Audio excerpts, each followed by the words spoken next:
I'm Dr. Julie Hobbs at the University of Kentucky, and this is your second All-State Etude for 2015. This is Karg-Elert's Caprice Opus 107, number 6.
I'm not going to lie, this one's hard. It's hard to play it flawlessly. In fact, those of you with a very clever ear will notice I threw an accidental G flat in there. But this one is about just pure technique. So set your metronomes and practice. One of the things I'd like to pass on to you is that there are different ways of practicing technical things. I think one of the worst things that you can do in preparing this etude is to just start at the beginning and run it a million times. I think it's important that you isolate small sections and get certain sections up to speed, make sure that they're clean before adding other sections. Think of it like you're training for a marathon. You would not train for a marathon by going for a 26.2-mile walk and then the next day try to walk a little faster. You would actually work on small sections, running, and then try to expand your length. So treat this piece like a marathon that it is.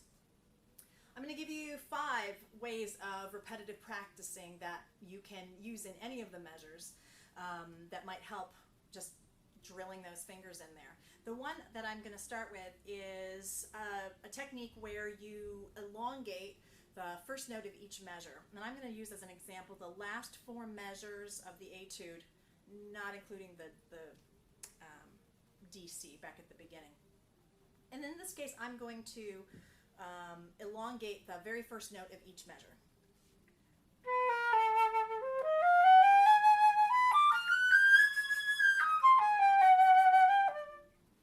And I'll do that several times until I get comfortable with the notes.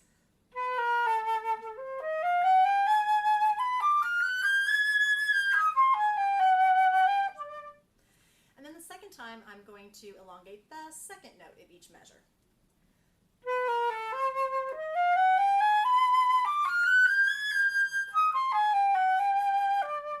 And I'll do that 2 or 3 times, and then the 3rd note and the 4th note and so on, and 5th note and 6th note.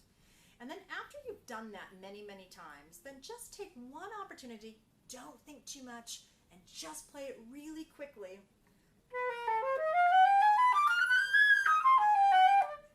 Because you've drilled that into your fingers slowly while pausing on each note, you don't need to overthink it. So I would definitely practice that section that way. The 4 measures preceding that, I would practice it in chains, what I call chains, where you keep adding to the link of the chains. You add more links to them. For instance, I would play the last 2 notes. So I'm backing up 4 measures from the previous example. And I'd play the last 2 notes, which are E flat, G flat. Very simple. I'd play that 3 or 4 or 5 or 7 times. Then I would back up 1 note and add that to my chain. And I'd back up 1 note before that, which is a C flat. And that A flat, the second note, is on the downbeat, so I would make sure that I accent that. And I would do that 3 or 4 times and back up 1 note, and then play that 3 or 4 times and back up 1 note. It's kind of grueling, but it's a really great way to repetitively practice. And I like starting at the end and working backwards, because then the end is the section you know the best. and you have something to look forward to. As you're playing through all of those notes, you know that the end is the thing you've got down cold. So it sort of inspires you and propels you and is comforting to know that you have the end learned better than the beginning. So I always work backwards. So I would do that for the previous 4 measures. That would be one way to do, chain practicing. If you're looking at the score, the bottom 2 lines, the second measure of the next to last line, starting on a G flat, I think is the most treacherous passage of this etude. You might disagree. The way I would practice this is good old-fashioned, start at a tempo where you can play it super slow, but without any mistakes, and it may be ridiculously slow.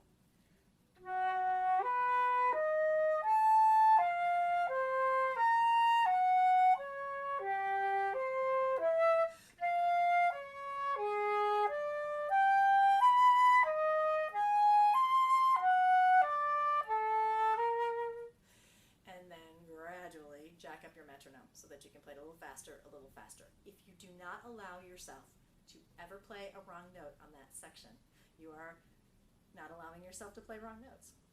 So when you practice for perfection, that really means at a really slow tempo and not glossing over and saying, oh, I'll fix it later, but really addressing the issues immediately. So it's again a grueling way to practice, but that's the time that needs to be put into an etude like this. Another way of practicing this would be to pick 3 different measures that aren't next to one another, but pick 3 that you think are kind of tricky, and then you would just jump around almost randomly from those 3. It's kind of jarring for your brain to make that jump, but sometimes the jarring quality of the jump helps to kind of solidify the material for your brain. So I would randomly pick 3 measures, and I would kind of jump around, play the first one, then the second one, back to the first one, then the third one, maybe the second one a couple of times, jump around a lot so it's as random as possible. I'll demonstrate. I'm going to play the very first measure, then I'm going to play the measure after the double bar, the hold, and then I'll play the measure 1, 2, 3, 4, 5 measures after that. So I'm going to jump around between those 3 measures. Here's measure 1. And then measure 2.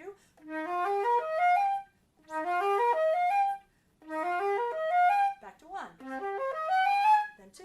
And then the third one. 2.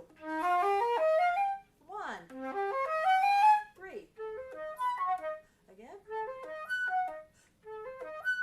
2. And so on. So you're kind of getting this back and forth kind of drill work happening. Also keeps you from getting bored.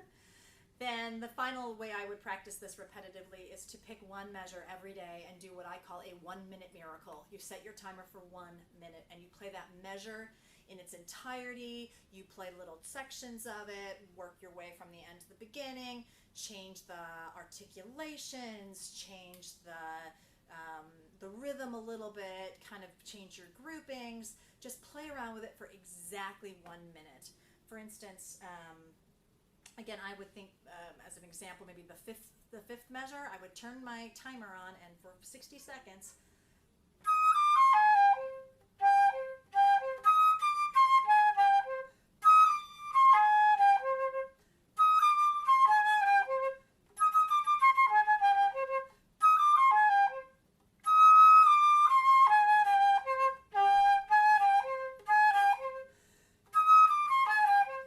so on and so forth. You just spend 1 minute really working those out. That's another kind of exciting way to practice. I would only do 1 of those a day, and you've got time between now and auditions to really fine-tune your playing.